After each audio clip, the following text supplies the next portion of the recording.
เอยาติกังตุขาปะโมจันตุสัพเพอายานิกาตุนิกาหุนตุตุขาปะโมจันตุกัณณสัมปันโนสุขโตกาลิโกอายุตาโลปุริสัทธัมมาสารานิสัทธานิสัมโนสานัง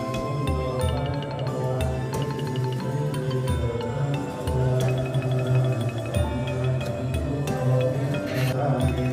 ภะคะวะ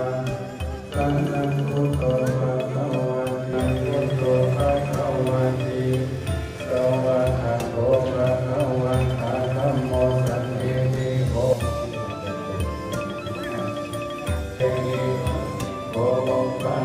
ญิโกปัญจตังเวทิตาโกวิโยอิติโสวะคะโตตาธัมโมสันติติโกอัตตาลิโกเอหิปัสสิโกปัญญิโกปัญจตัง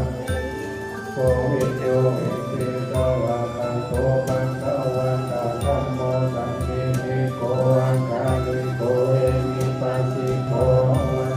วิโยสังโฆให้โย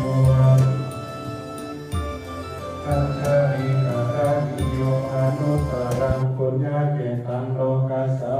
ทิโสปฏิปันโนภะคะวะโตสาวะโม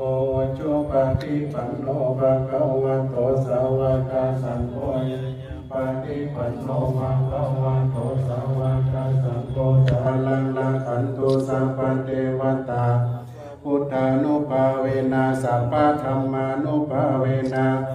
สังฆานุภาเวนะสัทธาโสติภาวันตุเตภาวนาถือว่าชีวิตนี้คุ้มที่สุดแล้ววันหนึ่งอย่างที่จะคุ้มไปกว่านี้แล้วตายไปก็มาเสียดายเดินทางรับบ้านโดยสุขภาพ